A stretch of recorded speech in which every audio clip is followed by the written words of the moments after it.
Hello, my YouTube fam, and welcome back to your own channel. My name is अखिल महेश्वरी. लेकर के आया हूं आज वीडियो नंबर 70. आज हम पढ़ेंगे एक नया टॉपिक और मेरे ख्याल से सबसे बेस्ट टॉपिक, सबसे इंपॉर्टेंट टॉपिक चैप्टर 5 का आउटसोर्सिंग. ये टॉपिक आपको एनसीईआरटी बुक के पेज नंबर 135 पे मिल जाएगा. एंड बोल दो ना slogan, study together grow together.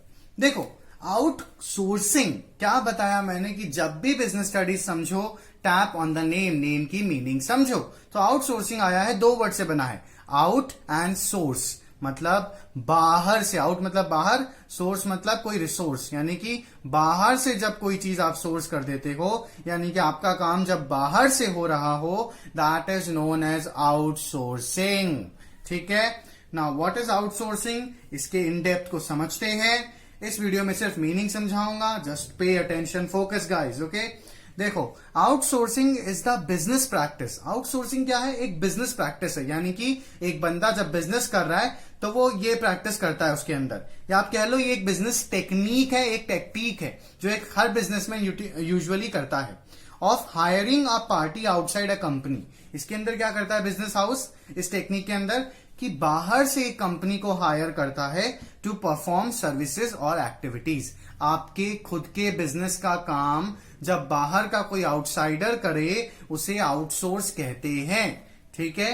अगर जब आप खुद अपने एम्प्लॉय से करवा लो इनसाइड द ऑर्गेनाइजेशन, उसे इनसोर्स कहेंगे. जब बाहर आप सौंप दो किसी को काम करने का आपके बिजनेस का, उसे आउटसोर्स कहेंगे. ठीक है. अब सबसे बड़ा सवाल आता है कि हम अपना काम बाहर वाले को क्यों दें, और अगर देंगे तो उसका क्या बेनिफिट. तो उसका बेनिफिट ये है, सेकंड क्वेश्चन का आंसर पहले देता हूं. उसका बेनिफिट ये है कि उसे पैसा मिलता है बदले में. ठीक है. अब आप क्यों उसे आउटसोर्स करवाओगे, क्यों अपने बिजनेस का काम बाहर दोगे, उसके पीछे का मैं आपको रीजन समझाता हूं. देखो, बिजनेस में सारी चीजें आपको करनी पड़ती हैं. छोटी से छोटी भी एज अ बिजनेसमैन संभालनी है, बड़ी से बड़ी भी संभालनी है. ठीक है. अगर आप एक बिजनेस हाउस हो, ठीक है, लेट्स टेक एन एग्जांपल, आप अमेजॉन के जेफ बेजोस हो. हाँ, सुन के भी कितना अच्छा लगता है ना.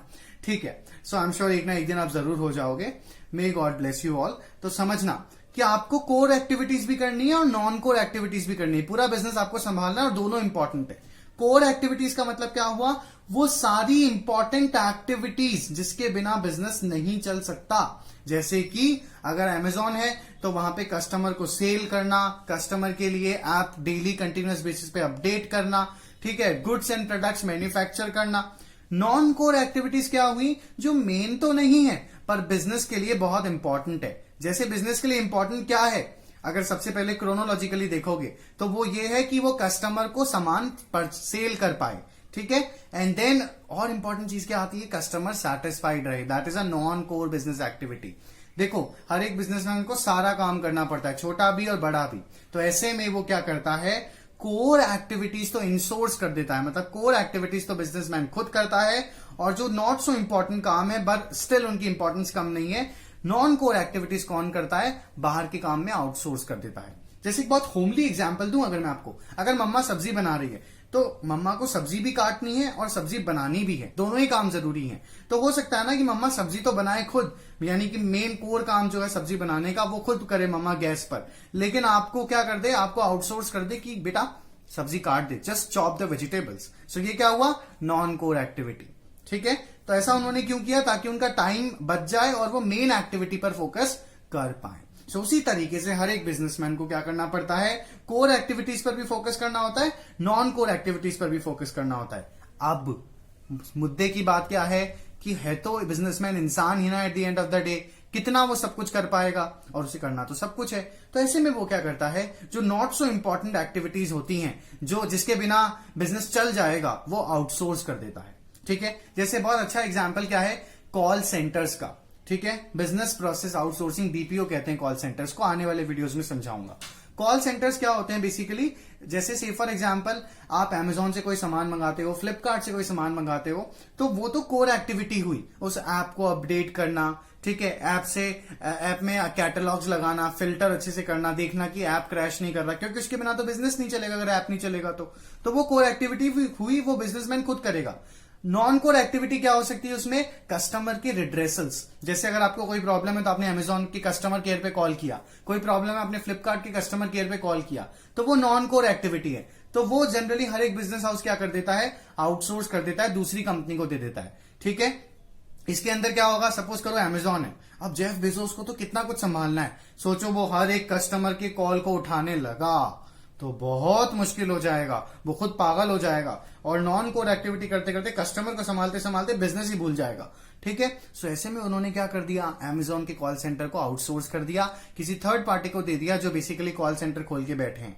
जेफ बेजोस ने अपना यूजर का डेटा उनको दे दिया और जब भी आप कॉल करते हो तो एक्चुअली आप अमेजॉन की जो कस्टमर केयर पे बात कर रहे होते हैं वो आउटसोर्स होता है। ठीक है, आगे आपको समझ में व्हाट इज आउटसोर्सिंग? इतनी सी सिंपल सी चीज है कि एक बिजनेस में कोर एक्टिविटीज भी इंपॉर्टेंट है, नॉन कोर एक्टिविटीज भी इंपॉर्टेंट है। सो एक बिजनेसमैन क्या करता है? कोर एक्टिविटीज खुद करके नॉन कोर एक्टिविटीज आउटसोर्स कर देता है ताकि उसका बर्डन कम हो जाए। अब देखो आउटसोर्सिंग के फीचर्स क्या है, कुछ समझ लेते हैं। बहुत इजी है, बहुत मजेदार टॉपिक है।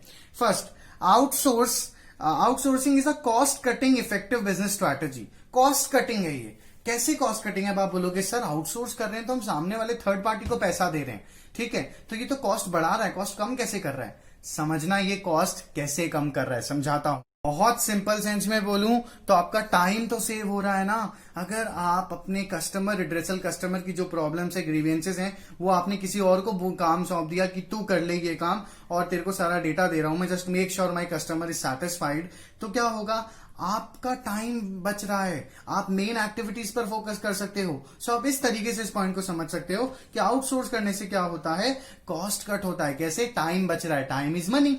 आप कोर इंपॉर्टेंट एक्टिविटीज पर और फोकस कर पाओगे। आपको कस्टमर पे ध्यान नहीं देना, कस्टमर पे ध्यान देने के लिए आपने और आउटसोर्स कर दिया तो आप और नए नए वेंचर्स कर पाओगे। अगर आप सारे ही काम अकेले कर रहे हो तो आप उसी में अटक जाओगे, आप आगे नहीं बढ़ पाओगे। ठीक है, देन देखो outsourcing involves contracting out. Very important and very simple. Outsourcing का मतलब क्या हुआ? कॉन्ट्रैक्टिंग आउट मतलब बाहर के लोगों को कॉन्ट्रैक्ट दे देना।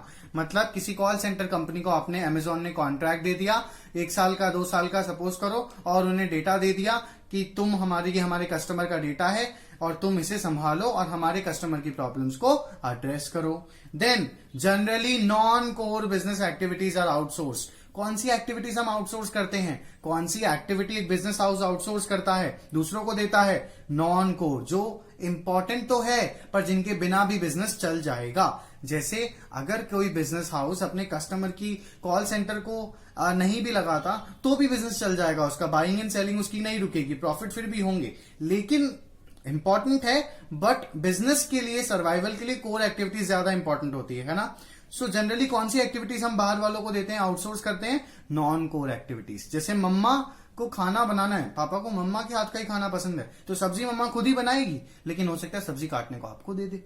ठीक है, then outsource to a captive unit और अ थर्ड पार्टी। आउटसोर्स किसे किया जाता है? या तो थर्ड पार्टी को। थर्ड पार्टी कौन हुई? बेसिकली जो बिल्कुल नया बंदा है। ठीक है, अमेजॉन ने किसी एक XYZ कॉल सेंटर को अपनी सारी चीजें आउटसोर्स कर दी तो वो क्या हो गई? थर्ड पार्टी हो गई। उसको थर्ड पार्टी को क्या फायदा हो रहा है इसमें? सबसे पहले तो अमेजॉन जैसी कंपनी के साथ काम करने का मौका मिल रहा है, उसके खुद का बिजनेस ग्रो हो रहा है। दूसरा, ऑफ कोर्स जेफ बेजोस उसे पैसा दे रहे हैं। आया समझ में?